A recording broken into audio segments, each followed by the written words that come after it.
नमस्कार प्यारे विद्यार्थियों। आज हम बीए प्रथम सेमेस्टर इतिहास विषय में एक टॉपिक लेकर के आए हैं और वो टॉपिक है अभी 3 दिन बाद आपका प्रथम सेमेस्टर की मुख्य परीक्षा इतिहास की शुरू हो रही है। अब उस 24 तारीख जो बीए प्रथम सेमेस्टर की मुख्य परीक्षा है इतिहास विषय से संबंधित, उसके संबंधित क्या क्या महत्वपूर्ण प्रश्न रहेंगे।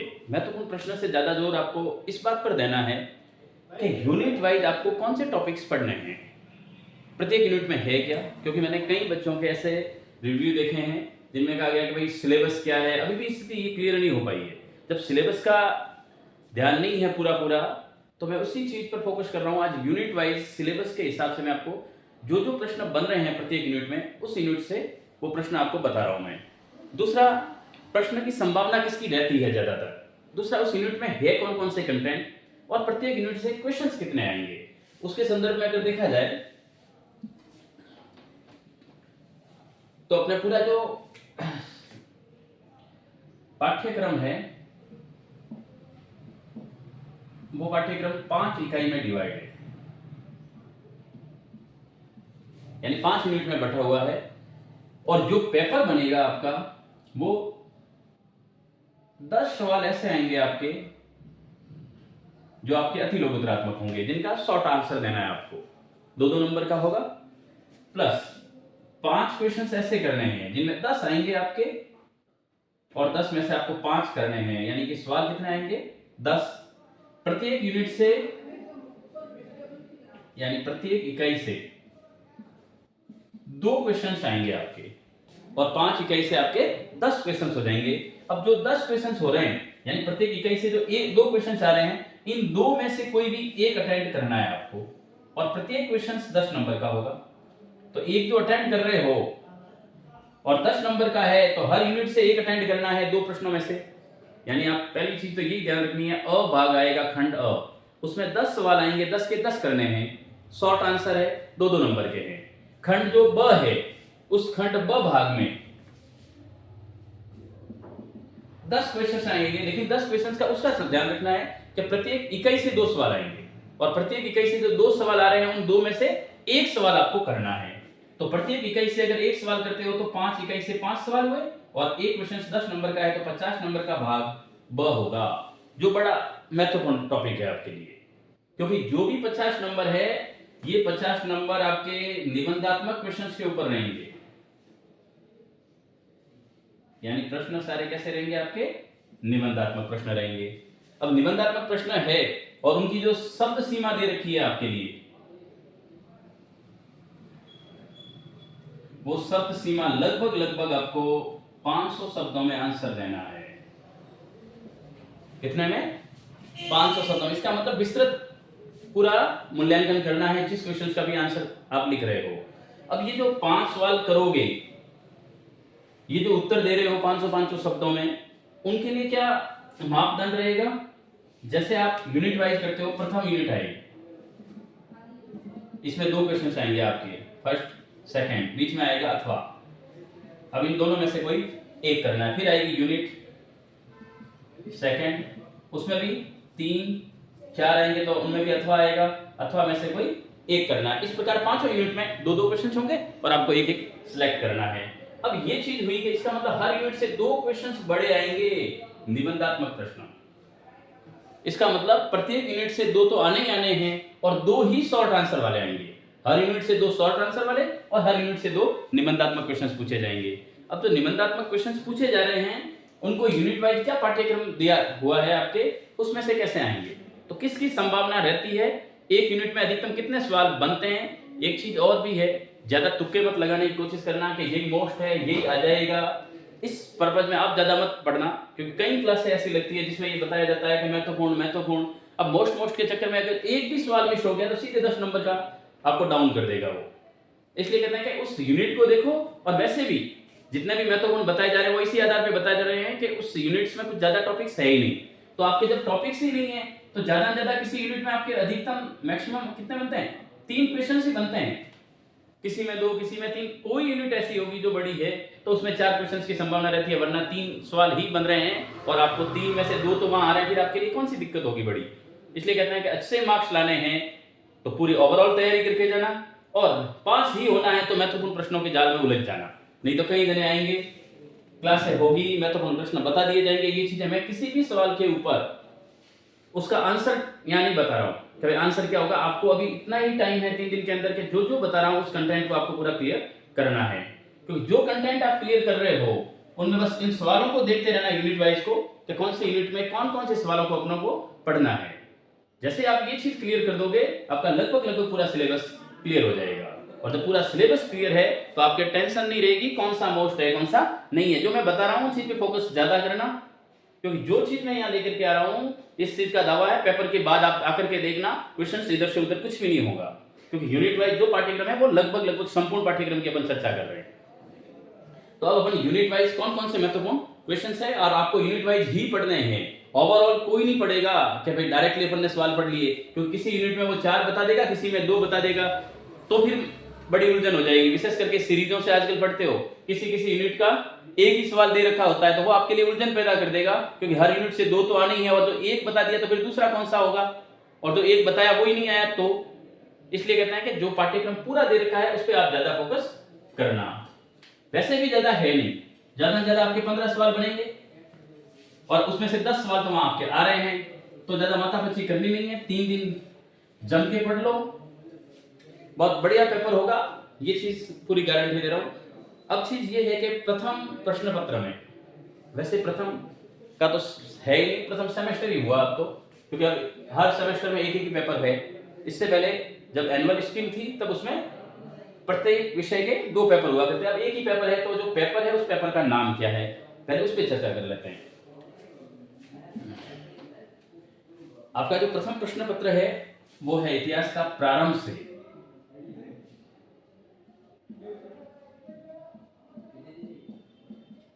550 ईस्वी तक।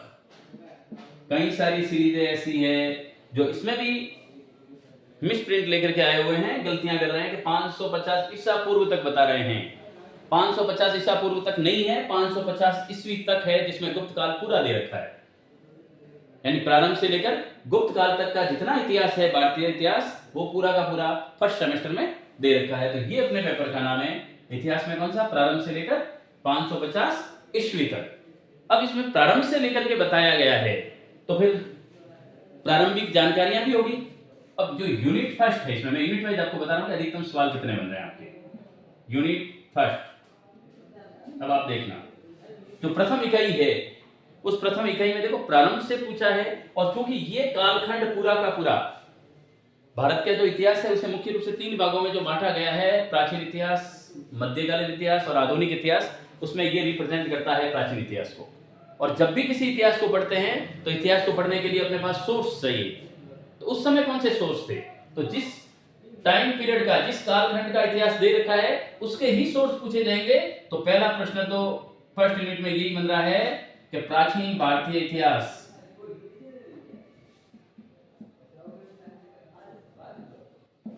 प्राचीन भारतीय इतिहास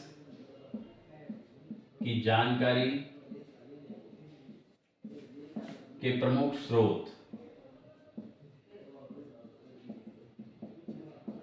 ये बड़ा सवाल बनेगा आपके पहला। तो प्राचीन भारतीय इतिहास की जानकारी के प्रमुख स्रोत। अब देखो स्रोतों में भी अलग अलग डिवाइडेशन दे रखा है, जैसे कई जगह साहित्यिक स्रोत, कई जगह पुरातात्विक स्रोत। फिर पुरातात्विक स्रोत का भी अलग अलग मुद्रा शास्त्र पूछा जाएगा, कुछ चीजें और भी मिली है तो उनके बारे में ताम्रपत्र वगैरह सारी चीजें पूछी जाएगी। कुछ अगर अभिलेख के बारे में चर्चा है तो अभिलेखों के बारे में पूछा जाएगा। तो आपको मुख्य रूप से इनको 2 भागों में डिवाइड करना है, एक साहित्यिक स्रोत में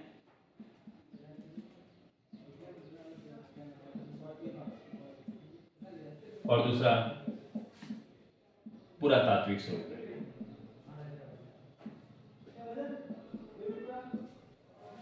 तो पहला क्वेश्चन कौन सा, प्राचीन भारतीय इतिहास की जानकारी के प्रमुख स्रोतों का वर्णन कीजिए। देखो बड़ा सवाल है, आपको किसी भी चीज में नहीं बनना है कि साहित्यिक ही आ जाएगा या पुरातात्विक ही आ जाएगा, दोनों चीजें साथ में भी पूछी जा सकती है। तो यहाँ 50-50 वाले गैस मत करना, आपको दोनों चीजें तैयार करनी है, पुरातात्विक भी देखना है और साहित्यिक भी देखना है। पहला यूनिट से पहला क्वेश्चन तो यही बन रहा है। इसके अलावा इस समय की सबसे ज्यादा जो फर्स्ट यूनिट में पूछा जाता है वो पूछा जाता है पूरा पाषाण काल,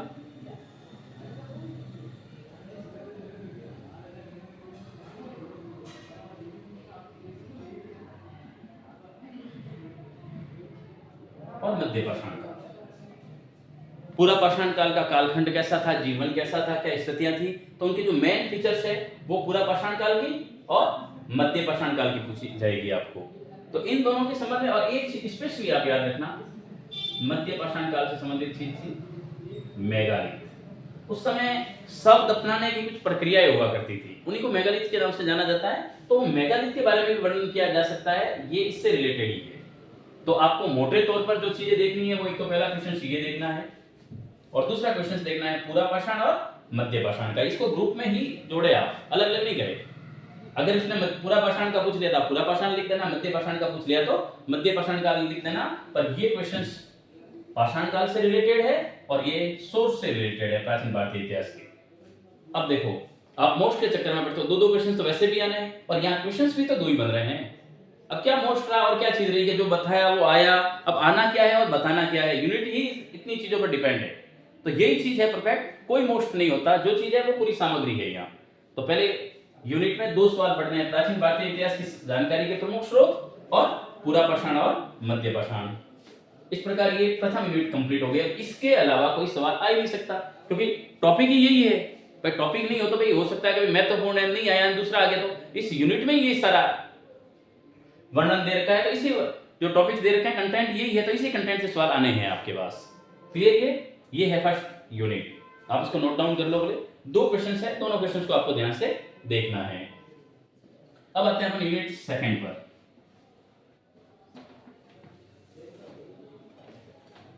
देखो यूनिट जो सेकंड है वो किस चीज के बारे में बताती है। यूनिट सेकंड दो चीजें आपके लिए सामने लेकर के आई है, एक हड़प्पा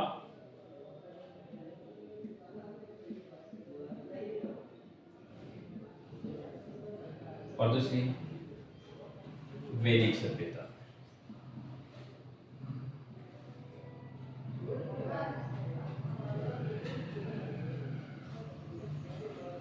अब हड़प्पा सभ्यता क्या है और वैदिक सभ्यता क्या है। देखो हड़प्पा सिविलाइजेशन अपन शुरू से ही पढ़ते हैं। अब हड़प्पा के बारे में पूछा क्या जाएगा उस चीज पे फोकस करना, और एक वैदिक के बारे में क्या पूछा जाएगा उसके बारे में सोच करना। एक तो हड़प्पा का उद्भव कैसे हुआ, उत्पत्ति या उद्भव, दूसरा वितरण, इसका विस्तार कहां था, दूसरा उस समय की सामाजिक, धार्मिक, राजनीतिक, ये ध्यान रखना किसी भी टॉपिक में पूछे जा सकते हैं, आर्थिक और सांस्कृतिक तो खैर पूछा जाएगा, लेकिन इस समय की ये स्थिति है सामाजिक, धार्मिक, राजनीतिक और आर्थिक स्थिति या दशाओं का वर्णन करना है। ये हड़प्पा से संबंधित है। दूसरा हड़प्पा के संबंध में स्थापत्य कला पूछी जाएगी।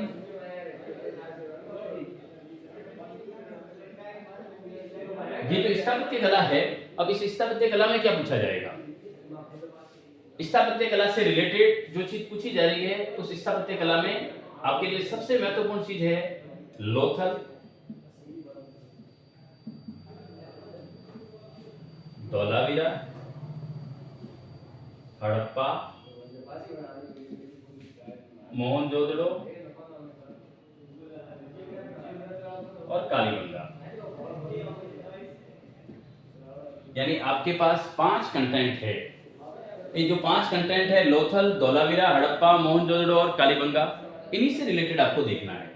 यानी हड़प्पा पूरा का पूरा इसी के संदर्भ में पूछा जाएगा, क्योंकि इस बार जितने भी टॉपिक्स दे रखे हैं उन टॉपिक्स में इन 5 का ही मेंशन किया। इसका मतलब इन 5 स्थल के अलावा आपको कुछ भी टॉपिक्स यानी स्थलों के बारे में स्टडी नहीं करनी है। ये जो 5 स्थल है लोथल, धोलावीरा, हड़प्पा, मोहनजोदड़ो और कालीबंगा, इसके अलावा आपको स्थलों के रूप में कुछ नहीं पढ़ना है। क्लियर स्थिति यहां तक? तो देखो पहली चीज हड़प्पा के बारे में पूछा गया है, इसका उद्भव कैसे है, वितरण क्या है, ये सामाजिक, धार्मिक, राजनीतिक, आर्थिक स्थितियां उस समय क्या थी, वो चीज तो वो तो सारा इसमें एक साथ में आ जाएगा। और एक पूछा जाएगा स्थापत्य कला के बारे में। दूसरा स्थान विशेष के बारे में पूछा जाएगा, इन स्थलों के बारे में। तो ये स्थल आपको सिर्फ 5 याद रखने हैं, इन्हीं के संदर्भ में पूछा जाएगा, इसके अलावा नहीं, क्योंकि उन्होंने ऑलरेडी सिलेबस में मेंशन कर रखा है इन 5 टॉपिक को। क्लियर। दूसरा आता है वैदिक। वैदिक सभ्यता को अगर देखें तो देखो वैदिक सभ्यता भी 2 खंडों में डिवाइड है, 2 भाग में डिवाइड की गई। प्रारंभिक जो था भाग वो हुआ ऋग्वेदिक, दूसरा है वो उत्तर वैदिक। इस समय का साहित्य इंपॉर्टेंट है। धार्मिक दशा, आर्थिक, राजनीतिक,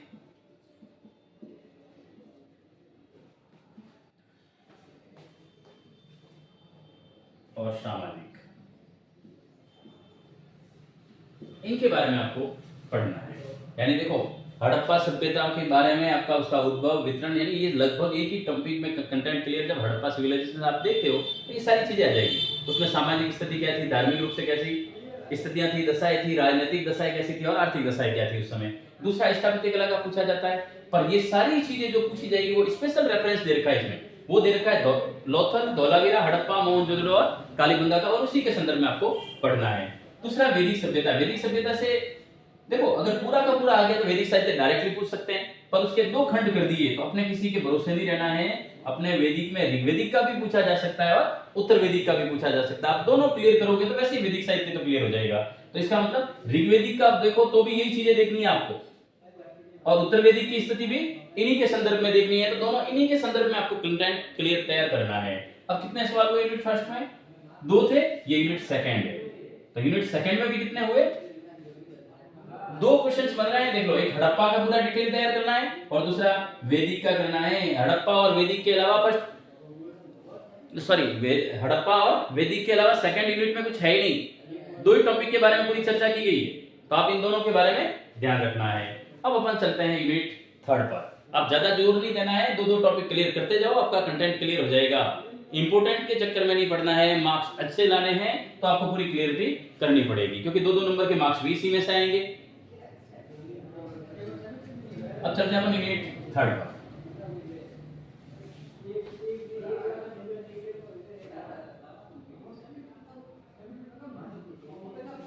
अब जो यूनिट थर्ड है, अब यूनिट थर्ड में क्या पूछा गया है वो आपको देखना है। देखो यूनिट थर्ड में एक तो पूछा गया है महाजनपद को, क्योंकि वैदिक के बाद लगभग महाजनपद है।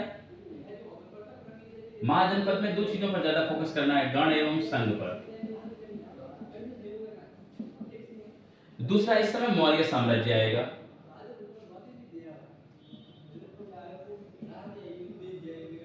मौर्य साम्राज्य में जो ज्यादातर चीजें पूछी गई है वो उस समय की सामाजिक,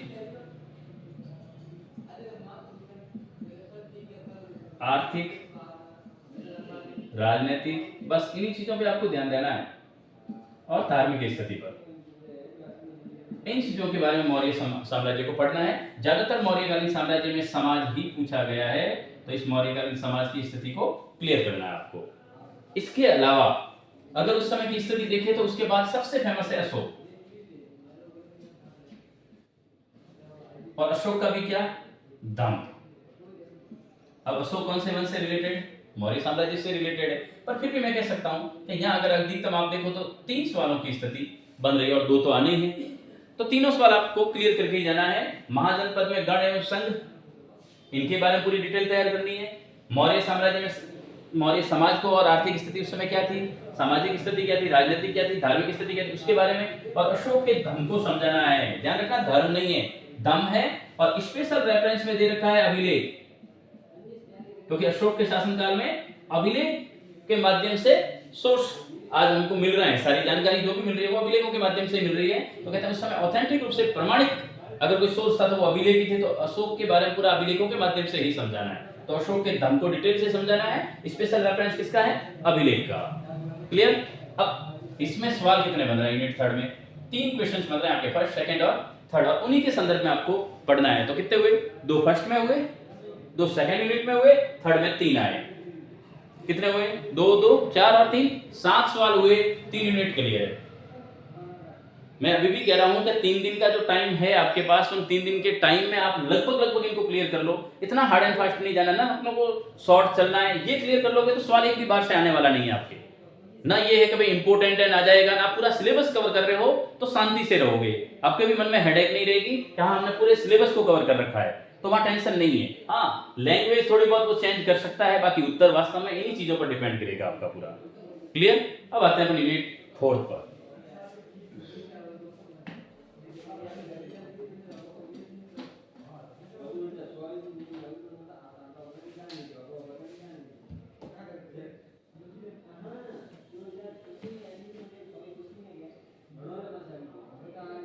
यूनिट 4, इसमें देखो मौर्यों के बाद कई राजवंश आए, तो उनको कहा गया मौर्योत्तर समाज। एक सवाल इस पर है, इसमें आपको पूछा जाएगा सामाजिक, धार्मिक, आर्थिक एवं राजनीतिक, इन चीजों के बारे में आपको देखना है। दूसरा मौर्योत्तर समाज के बारे में, दूसरी चीज आपको जो ज्यादातर फोकस करनी है, दूसरी चीज इसमें वो चीज आपको करनी है, बौद्ध धर्म लगभग इस समय एक बौद्ध धर्म की बहुत बड़ी शाखा फेमस हुई थी, महायान शाखा। तो ध्यान रखना बौद्ध धर्म की कौन सी शाखा?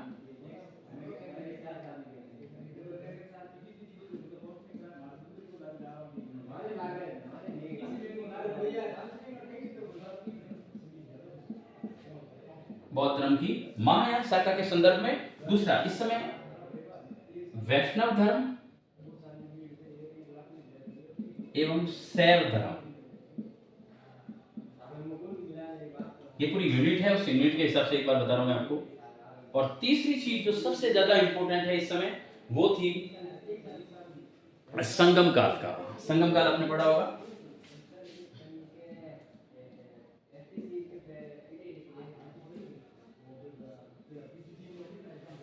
अब देख लो यूनिट 4 में कंटेंट के रूप में मैं पूरा कंटेंट बता रहा हूं, पूरा कंटेंट 3 चैप्टर में है।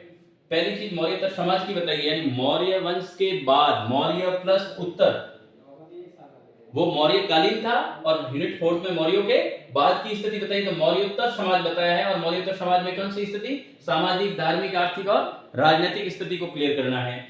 इसके अलावा बौद्ध धर्म की एक शाखा बड़ी फेमस हुई, महायान शाखा।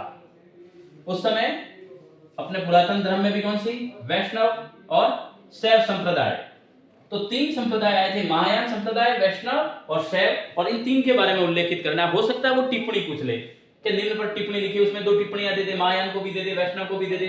हो सकता है वैष्णव और शैव दे दे, हो सकता है शैव और महायान दे दे। तो आपको क्लियर करके जाना है 3 है, 3 में से 2 चीज तो आनी है। तो इन टिप्पणियों पर भी, यानी अपने अपने 50-50 के गैस में नहीं जाना है, शॉर्ट आंसर है, कोई ज्यादा बड़े भी नहीं है। तो महायान, वैष्णव और शैव को क्लियर करना है, और यहाँ मौर्योत्तर समाज को क्लियर करके जाना है आपको। तीसरी चीज रही है संगम काल की, तो एक संगम काल पढ़ के जाना है, दक्षिण भारत का था। इस समय ध्यान रखना, इसकी जो ज्यादातर चीजें पूछी गई है वो सामाजिक एवं सांस्कृतिक गतिविधियां पूछी गई है। किन चीज पे फोकस करना है आपको? दक्षिण भारत में संगम काल, सामाजिक और सांस्कृतिक गतिविधियों पर ज्यादा डिपेंड करना है। तो इन चीजों पर डिपेंड करोगे तो आपके पूरे कंटेंट में 3 सवाल बनते हैं मोटे मोटे। मौर्योत्तर समाज, सामाजिक, धार्मिक, आर्थिक और राजनीतिक, ये स्थितियां तो आपको देखनी ही है। बौद्ध धर्म की महायान शाखा, वैष्णव धर्म और शैव धर्म के बारे में दूसरी टॉपिक ये हो जाएगी, यानी संप्रदाय है कुछ, और संप्रदाय में 3 संप्रदाय पूछे गए। और तीसरा खंड है संगम काल का। तो इसका मतलब ये हुआ कि आपको यूनिट 4 में 3 क्वेश्चंस और हो रहे हैं। तो फर्स्ट सेकंड में 2-2 बन रहे थे, थर्ड और फोर्थ में 3-3 बने हैं। तो टोटल अब तक आपके पास 10 सवाल आए। कितने आए? अब अपने पास एक यूनिट शेष है, और वो है 5वीं यूनिट। अब 5वीं यूनिट में आपके क्या क्या सवाल बन रहे हैं, उन चीजों पर एक बार फोकस करते हैं अपन।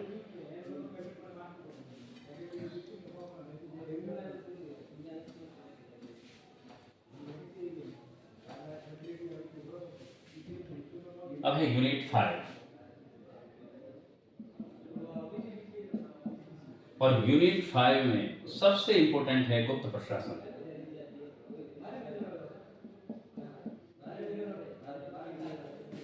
और इनमें भी संस्थाएं, ये याद रखना आपको। पहला क्वेश्चन ही गुप्त काल से संबंधित है।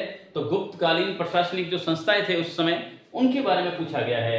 ये यूनिट 5 का पहला क्वेश्चन बनता है गुप्त प्रशासन के बारे में, यानी उस समय जो गुप्त काल था उसमें उस समय की प्रशासनिक संस्थाएं क्या थी, यहाँ जो चीज है वो प्रशासनिक संस्थाओं के बारे में पूछी गई है। यहाँ ये याद रखना, प्रशासनिक संस्थाएं साथ में रहेगा, तो इनके संदर्भ में फोकस किया गया है। तो आपको एक चीज ये देखनी है, तो इसका मतलब मैं जो चीज बता रहा हूं उसमें ये देखना कि यूनिट वाइज इन क्वेश्चंस को करना है। यूनिट के ओवरऑल करने चले गए तो फिर कोई सवाल मिस हो सकता है, और क्वेश्चंस आएंगे यूनिट के हिसाब से, हर यूनिट से दो, तो आपको सवालों पर फोकस यूनिट के हिसाब से करना ताकि सारे क्वेश्चंस अपने क्लियर हो सके। दूसरा, उस समय सबसे ज्यादा पूछा गया वो पूछा गया सांस्कृतिक विकास, कल्चरल डेवलपमेंट। इसमें देखो कला, स्थापत्य कला, साहित्य, इनके बारे में ज्यादा फोकस किया गया आपके किस समय, सांस्कृतिक विकास में। ध्यान रखना ये गुप्त काल है 5वीं यूनिट का लगभग, तो गुप्त काल के संदर्भ में ही इन चीजों को सारा पूछा जा रहा है। तो आपको पूरा ध्यान रखना है कि आपको पूछा क्या गया, कला के बारे में, पूरा आर्ट के बारे में, आर्किटेक्चर के बारे में, लिटरेचर के बारे में। इसके अलावा चूंकि लिटरेचर वगैरह सारी चीजें आई तो कला पूरी पूछी गई है, तो धार्मिक स्थिति भी पूछी जा सकती है। आपको क्या पूछा जा सकता है, धार्मिक स्थिति भी पूछी जा सकती है, उस समय की सामाजिक दशाओं का वर्णन भी पूछा जा सकता है। तो आपको पूरा का पूरा क्लियर करना है गुप्त काल के टाइम पीरियड के आसपास का काल, जिसमें क्या चीज हुई, सांस्कृतिक डेवलपमेंट हुआ है। और स्थापत्य कला वैसे ही गुप्त काल की बड़ी फेमस है, कई बार कह भी चुका हूं, वीडियोस भी मैंने भेजे हैं, इससे पहले भी ग्रुप में शेयर किए हैं वीडियो। मौर्यकालीन कला का भी और गुप्तकालीन कला का भी बहुत ज्यादा इंपॉर्टेंट है, और यहाँ ये मैं क्लियर कर रहा हूं आपके सामने कि गुप्त काल की कला 100% आएगी। गुप्त कला कहीं पर भी मिस नहीं होगी। गुप्त कला का सवाल बहुत इंपॉर्टेंट है, क्योंकि इस यूनिट में पूरा का पूरा गुप्त कला को ही फोकस किया गया है कि गुप्त कला पर क्या सवाल बनते हैं। उस समय की बहुत बड़ी स्थिति थी, और गुप्त काल स्वर्ण युग कहलाता है प्राचीन भारतीय इतिहास का। तो ये गारंटेड सवाल बन रहा है कि ये सवाल आएगा ही आएगा। तो गुप्त कला को पूरी तरह से तैयार करके जाना है, और गुप्त कला के साथ साथ गुप्तकालीन साहित्य पढ़ना है आपको। इसमें क्या क्या पढ़ोगे, एक साहित्य और एक गुप्तकालीन कला। कला पढ़ोगे तो वैसे स्थापत्य कला और ये चीजें सारी साथ में आ जाएगी आपकी। इसके अलावा यह चीजें कुछ भी ज्यादा नहीं दी गई है, लेकिन इसमें एक चीज दे रखी है आपके कि भारत के उस समय के संबंध कैसे थे विदेशों से, यानी सेंट्रल एशिया, तो आप समझते हो ना, मध्य एशिया। तो मैं ये लिख देता हूं आपके। तीसरा जो खंड पूछा जाएगा वो मध्य एशिया के साथ भारत के सांस्कृतिक संबंधों का अध्ययन करना है।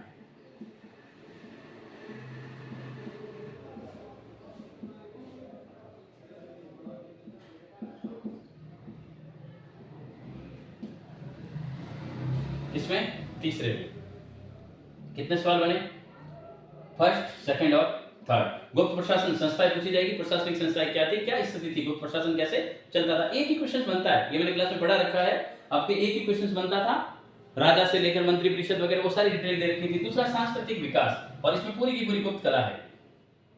एक बार गुप्त कला और साहित्य को आप पढ़ लोगे, ये चीजें सारी क्लियर हो जाएगी आपकी। तीसरी चीज, मध्य एशिया के साथ उस समय कॉन्टैक्ट कैसे थे इंडिया के, कौन से कॉन्टैक्ट, कल्चरल कॉन्टैक्ट्स, यानी सांस्कृतिक संबंधों का अध्ययन करना है। अब आपके पास कुल क्वेश्चंस अगर मैंने जो बताए हैं अभी, इसमें 10 पहले बताए थे, 3 इस यूनिट में हुए, तो टोटल 13 क्वेश्चंस है। और मैं आपको दावे के साथ कह रहा हूं कि ये जो 13 है इतने महत्वपूर्ण है कि आपके विषयों की प्रश्न पत्र में कितने सवाल आएंगे, खंड ब में 10 बड़े सवाल आ रहे हैं, और जो 10 बड़े आ रहे हैं तो अतिरिक्त सवाल कितने बने, 3 ही तो बने, और 3 अतिरिक्त सवाल लेते हुए पूरा पाठ्यक्रम तैयार हो रहा है। तो फिर 10 इंपोर्टेंट के चक्कर में क्यों पढ़ रहे हो। अगर उन इंपोर्टेंट में 10 में से नहीं आए तो आपके पूरा का पूरा जो परफॉर्मा बना रखा है, जो तैयारी कर रखी है, वो सारी बिगड़ जाएगी। और एक क्वेश्चन भी परीक्षा हॉल में अगर आपसे अनुपस्थित रह जाता है, छूट जाता है, तो आपके लिए स्थिति प्रॉब्लम वाली खड़ी हो जाएगी। तो इसलिए कहता हूं कि 13 सवाल अटेंड कर लो, पूरा पाठ्यक्रम तैयार हो रहा है, तो ज्यादा मोस्ट इंपोर्टेंट के चक्कर में नहीं पढ़ना है। टोटल क्वेश्चन से 13 बन रहे हैं। फर्स्ट सेकंड यूनिट में 2-2 क्वेश्चन बने थे, थर्ड, फोर्थ और फिफ्थ में 3-3 बन रहे हैं। तो इसका मतलब क्लियर 13 क्वेश्चंस के साथ सिलेबस पूरा पाठ्यक्रम हो जाएगा। तो इस चीज पे आपको ज्यादा फोकस करना है। जो क्वेश्चंस पढ़ रहे हो उनको थोड़ा डीपली पढ़ने की कोशिश करना, जो फैक्ट पॉइंट है उनको भी ज्यादा पढ़ने की कोशिश करना, क्योंकि जो 2-2 नंबर के सवाल आएंगे वो हर यूनिट से 2 आएंगे। तो वो इन्हीं सवालों के अंदर से कोई कोई चीजें पूछी जाएगी। तो आप थोड़ा डीपली, 3 दिन का टाइम है, 13 सवाल, आप ज्यादा बड़े नहीं है, 13 सवालों का अच्छे से अध्ययन कर सकते हो। पहले 2 दिन पहले देख लो, फिर जैसे एग्जाम हो उस एग्जाम से पहले एक बार उसको रिवाइज कर लेना, आपके क्लियर हो जाएगा। इसके बाद कुछ भी स्थिति नहीं है, ना कोई महत्वपूर्ण है, ना कोई बड़ा पाठ्यक्रम लेके खड़े हैं अपन, शॉर्ट और आंसर दे रखे हैं और शॉर्ट ही पूरा सिलेबस दे रखा है, तो इसी पे आपको फोकस करना है। आपका पेपर अच्छा रहेगा अगर आप 13 के 13 जो चीजें मैंने बताई है उन चीजों पे फोकस करोगे तो, क्योंकि इनके बाहर से सवाल बनते ही नहीं है, सवाल ही यहाँ से बनेंगे। तो आपको पूरी तरह से फोकस करना है इस चीज पे, अच्छे से पढ़ाई करना है, माइंड भी पूरी एक तरफ से कहते हैं कि फ्री रहना है, कोई ज्यादा लोड लेना नहीं है और शांति से एग्जाम पेपर को करके आना है आपको। Wish you all the best, धन्यवाद।